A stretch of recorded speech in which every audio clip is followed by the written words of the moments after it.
এই মানুষটাকে নিয়ে কোনো রকম কোনো চর্চা, কোনো রকম কোনো আলোচনা, কোনো রকম কোনো চিন্তাভাবনা, সম্মান তো দূরের কথা হয়নি, উল্টে কলুষিত করা হয়েছে।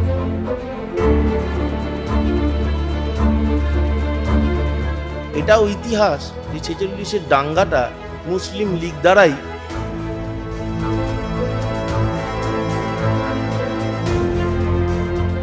প্রতিরোধ করেছিলেন, যার ফলে আজকে পশ্চিমবাংলার মধ্যে রয়েছে, কলকাতা শহর রয়েছে। যে এই যে তোষণের রাজনীতি, এটা ফর দি বিগিনিং হয়ে এসছে আফটার ইন্ডিপেন্ডেন্স। তো সেক্ষেত্রে কোনো সরকারি ব্যতিক্রমী নয় এই জায়গাটা। আমরা এই জায়গাটা বলতে পারছি বা এই জায়গাটাতে আমরা খুশি হয়েছি যে পশ্চিমবঙ্গের বর্তমান সরকার, মাননীয় মুখ্যমন্ত্রী শ্রী শুভেন্দু অধিকারী যে পদক্ষেপ নিয়েছেন, ওনার যে কর্মকাণ্ড, ওনার যে বলিদান, ওনার যে সাহসিকতা, তাকে সম্মান জানিয়ে ওনাকে সাধুবাদ জানাই। 16ই আগস্ট ইতিহাসের পাতায় খুব তাৎপর্যপূর্ণ একটি দিন, ডিরেক্ট অ্যাকশন ডে। 1946 সালের সেই দিনে কলকাতার রাজপথ কিন্তু রক্তে রেঙেছিল। এবার যে রক্ত, এই রক্তের মধ্যে কিন্তু কোনো রকম ধর্ম বর্ণ নির্বিশেষে এই রক্ত বইছিল, কিন্তু যিনি সেই রক্তের বন্যা বন্ধ করতে ঝাঁপিয়ে পড়েছিলেন তিনি গোপাল চন্দ্র মুখোপাধ্যায় ওরফে গোপাল পাঠা।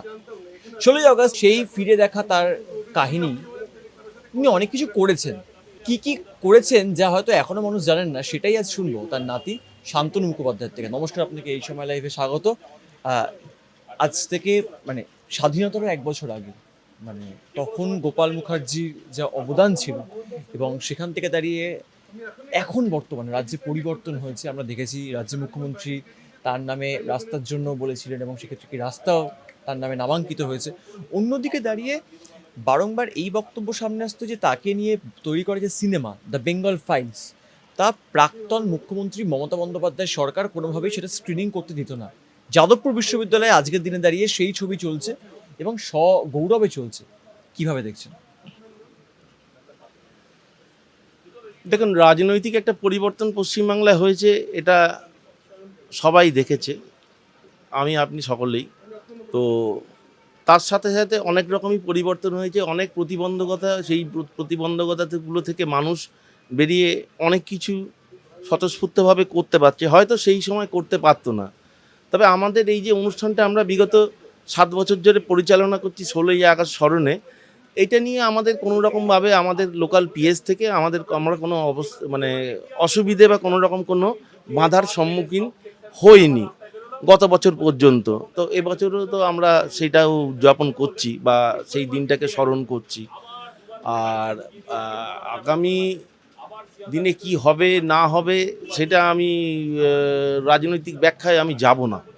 আর দ্বিতীয় কথা হচ্ছে যে হ্যাঁ, এটা সত্যি যে বিগত 50 থেকে 60 বছর, কেন আরও বেশি হবে, এই মানুষটাকে নিয়ে কোনো রকম কোনো চর্চা, কোনো রকম কোনো আলোচনা, কোনো রকম কোনো চিন্তাভাবনা, সম্মান তো দূরের কথা হয়নি, উল্টে কলুষিত করা হয়েছে।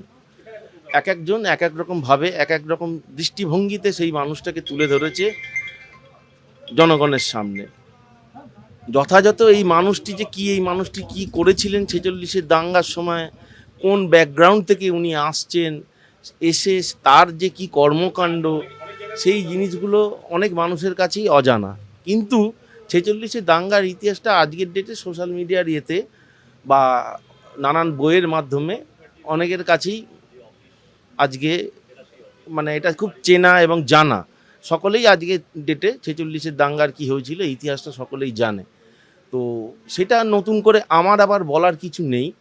তো আমরা এই জায়গাটা বলতে পারছি বা এই জায়গাটাতে আমরা খুশি হয়েছি যে পশ্চিমবঙ্গের বর্তমান সরকার, মাননীয় মুখ্যমন্ত্রী শ্রী শুভেন্দু অধিকারী যে পদক্ষেপ নিয়েছেন, ওনার যে কর্মকাণ্ড, ওনার যে বলিদান, ওনার যে সাহসিকতা, তাকে সম্মান জানিয়ে ওনার নামে একটি রাস্তাকে উৎসর্গ করেছেন, সেটাকে আমরা আমাদের পরিবারের সমগ্র পরিবার থেকে ওনাকে সাধুবাদ জানাই। আমরা অত্যন্ত আনন্দিত এবং অত্যন্ত আপ্লুত এই ব্যাপারটা, এই ঘটনাটা ঘটাতে।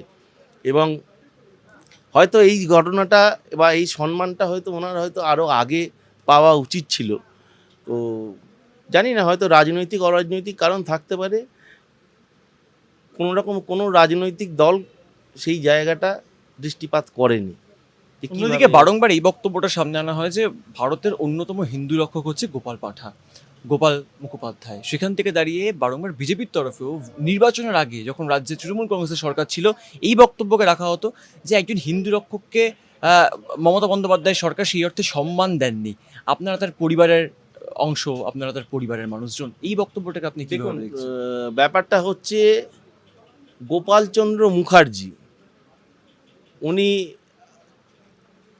হিন্দু তো বটেই, একজন ব্রাহ্মণ পরিবারে উনি জন্মগ্রহণ করেছেন। আমরাও সেই পরিবার থেকে আসছি আপনাদের কাছে। তো এটা সন্দেহ নেই যে উনি হিন্দু নিশ্চয়ই। আর এটাও ইতিহাস যে 46-এর দাঙ্গাটা মুসলিম লীগ দ্বারাই পরিচালিত হয়েছিল। এটা ইতিহাস, এটা আমাদের কারুর বক্তব্য নয়। এবং উনি এইটা প্রতিরোধ করেছিলেন, যার ফলে আজকে পশ্চিমবাংলার মধ্যে রয়েছে, কলকাতা শহর রয়েছে এবং ভারতবর্ষের মানচিত্রটা অক্ষুণ্ণ রয়েছে, কোনো রকমভাবে কোনো কিছু চেঞ্জ হয়নি। তো একটা স্বাধীনতা সংগ্রামী পরিবার থেকে উনি উঠে আসছেন। ওনার কাকা বিপ্লবী অনুকূল মুখার্জি, যার হাতে উনি তৈরি, একটা স্বদেশিয়ানার ঘরানায় বেড়ে ওঠা মানুষ, যাকে নতুন করে যার দেশপ্রেম, স্বদেশিয়ানাটা শেখাতে হয়নি। দেশ ও দশের প্রয়োজনে সংকটময় পরিস্থিতিতে ওনাকে হাতে অস্ত্র নিয়ে, ছেলেদের হাতে অস্ত্র তুলে দিয়ে রাস্তায় নামতে হয়েছিল শহর, দেশ, রাজ্য বাঁচানোর জন্য। এই কাজটাই উনি করেছিলেন। আমি জানি না, একজন এক এক রকমভাবে হয়তো দেখছে এই ব্যাপারটাকে। এইটাই হচ্ছে আমরা যতটুকু জানি মানে এইটাই সত্যি। তো গোপাল মুখার্জি করেছিলেন সেটা হচ্ছে মুসলিম লীগের যে দাঙ্গা প্রতিরোধ, এইটার বিরুদ্ধে রুখে দাঁড়িয়েছিলেন। যে দাঙ্গাটা ওনারা করেছিলেন সেটার প্রতিরোধে দাঁড়িয়েছিলেন। তো এক্ষেত্রে হয়তো রাজনৈতিক স্বার্থ, অরাজনৈতিক স্বার্থ অনেকেরই সুবিধে অসুবিধে হতে পারে, যার জন্য হয়তো ওনাকে নিয়ে কেউ সেইভাবে কাজও করেননি বা তুলে ধরার চেষ্টাও করেননি। আমরা কথা বলছিলাম গোপাল পাঠার নাতির সঙ্গে, শান্তনু মুখোপাধ্যায়। তিনি স্পষ্ট বললেন যে কি হয়েছিল, কি হয়নি। তো বারংবার দীর্ঘ 15 বছর যে অভিযোগ সামনে উঠেছিল বিজেপির তরফে, যে কোথাও গিয়ে কিন্তু গোপাল পাঠার যা অবদান ছিল সেই 46-এর দাঙ্গার সময়, তা তুলে ধরা হয়নি। কেন তুলে ধরা হয়নি সেই বিষয়গুলো কিন্তু স্পষ্ট করলেন শান্তনু মুখোপাধ্যায়, তার নাতি। 16ই অগস্টের সেই ডিরেক্ট অ্যাকশন ডেকে আমরা ফিরে দেখলাম এই সময় লাইভে। ক্যামেরায় প্রত্যয় মুখোপাধ্যায়ের সঙ্গে সুব্রজিৎ চক্রবর্তী, এই সময় লাইভ, কলকাতা।